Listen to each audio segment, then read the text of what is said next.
રાજ્યના પોલીસ વડા વિકાસ ભુજની મુલાકાતે આવ્યા છે। શુક્રવારે સવારે તેઓ ભુજ આવી પહોંચ્યા હતા। બપોરે આઈજી કચેરીએ પહોંચતા ગાર્ડ ઓફ ઓનર આપવામાં આવ્યું હતું। ઓપરેશન સિંદૂર દરમિયાન પોલીસ વિભાગ દ્વારા કરવામાં આવેલ કામગીરીની ઝાંખી રજૂ કરવામાં આવી હતી। તેમણે અરજદારો સાથે રૂબરૂ મુલાકાત કરી વ્યક્તિગત ધોરણે તેમના પ્રશ્નો સાંભળ્યા હતા। દરેક અરજદારોને પૂરતો સમય આપ્યો હતો તથા તેમની રજૂઆતો અંગે જરૂરી પગલાં લેવાની હૈયાધારણા આપી હતી। અબડાસાના ધારાસભ્ય પ્રદ્યુમનસિંહ જાડેજા પણ રાજ્યના પોલીસ વડાની મુલાકાતે પહોંચ્યા હતા। હરિપર રોડ ખાતે રેન્જ આઈજી કચેરીનું ઇન્સ્પેક્શન કર્યું હતું। આઈજીની કચ્છ મુલાકાતને લઈ ભુજમાં વિવિધ પોઈન્ટ પર ચુસ્ત પોલીસ બંદોબસ્ત ગોઠવાયો હતો। અરજદારોને 1 કલાકનો સમય આપેલ હોવાથી જિલ્લાના દૂર વિસ્તારમાંથી આવેલા અરજદારોએ નારાજગી વ્યક્ત કરી હતી।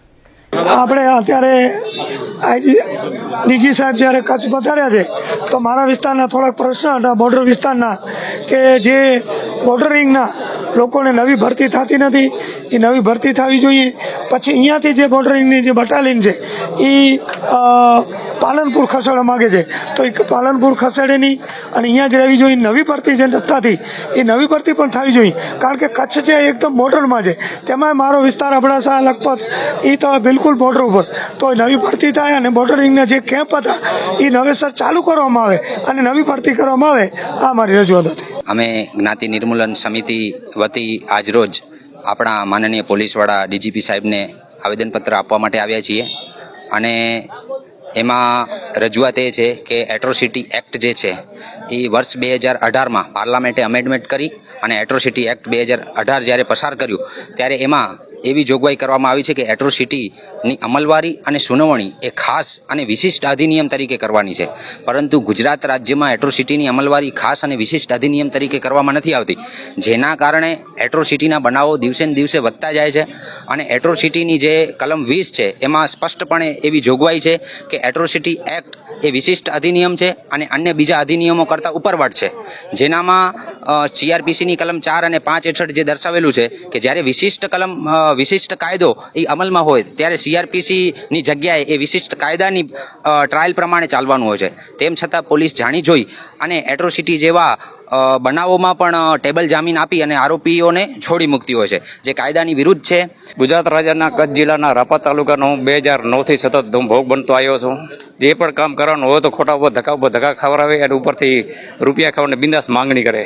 જો રૂપિયા ના આપી તો ધમકી આપે, જાઓ તો મારે કંઈ જરૂર નથી, એ તો એકવાર હું 15/4/2021ના મારી ઘરની આજુબાજુમાં બેચરા અંબાવી હારેઠિયા અને એની સાથે બીજો 4 ઈસમો હતો વગર ખબરે વગર વિચારે મારી સામે કે માથાકૂટ કરવા માટે મને લગ્યા હતા, જે છેલ્લે ને એમ કીધું કે તમે કે વગર ખબર વાત કેમ કરો છો, તો પછી પોલીસ જાતે નીકળી ગયો જગ્યાએ મને તકલીફ પડી। હું રાપર પોલીસ સ્ટેશનમાં પોલીસ વાળા એમ કીધું કે આના કાંઈ મોબાઈલ લઈ લ્યો ને કોઈ પોલીસ વાળાને ફોન કરશે, મેં કીધું હું ફોન નહીં કરું।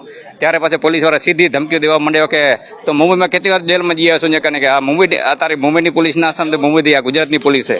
આવી રીતે ઘણી વાર કીધું ને હમણાં કે મારા ઘરની અંદર 25 લાખ રૂપિયાની 30 લાખ રૂપિયાની મારી ચોરી થઈ ગઈ છે, 24 વાર કોઈ ફરિયાદ દાખલ નથી કરતા અને હજી તારીખે 28/6/2025ના સવારના 11:30 વાગ્યાની આસપાસ મારી સામે કોઈ મહિલાએ મારી સામે ધોકા વડે માથી મારેલી અને જ્યારે મને ચક્કર આવી ગયા તો હું DK હોસ્પિટલમાં ત્યાં સારવાર માટે આવેલો ત્યારે અરજી દેવા માટે ગયો પણ મારે અરજી સ્વીકારી નહીં અને રાપર પોલીસવાળા એમ કહે કે તમારા વિરુદ્ધમાં અરજી આવેલી, મારે અરજી સ્વીકારી નહીં અને એ લોકોનો આજે ખોટી આ મારી અરજી હતી અરજી સ્વીકારીને આખરે મારે આજી સાહેબને ઓફિસની અંદર કે મારે દેવી પડી આ જગ્યાએ।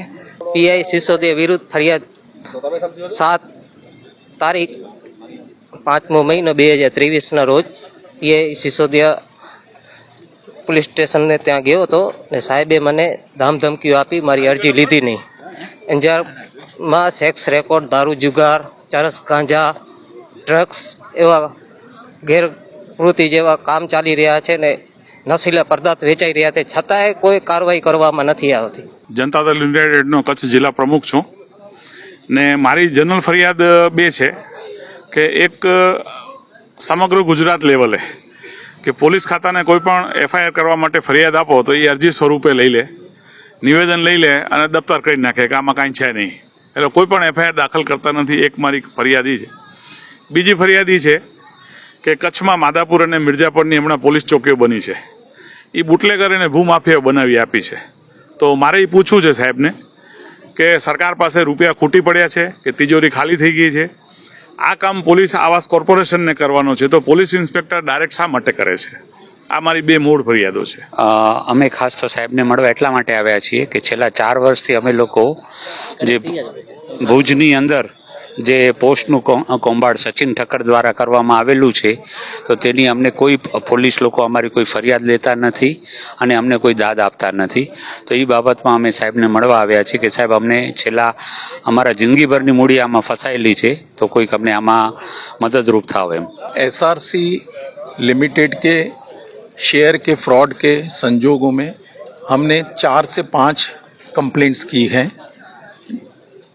एलजी को, डीजीपी को और डीवाईएसपी अंजार मुकेश चौधरी को. आज 3 साल हो गए हैं, उस कंप्लेंट्स का आज तक एफआईआर रजिस्टर्ड नहीं हुआ है. मोर देन 200 करोड़ का फ्रॉडुलेंट स्कैम है.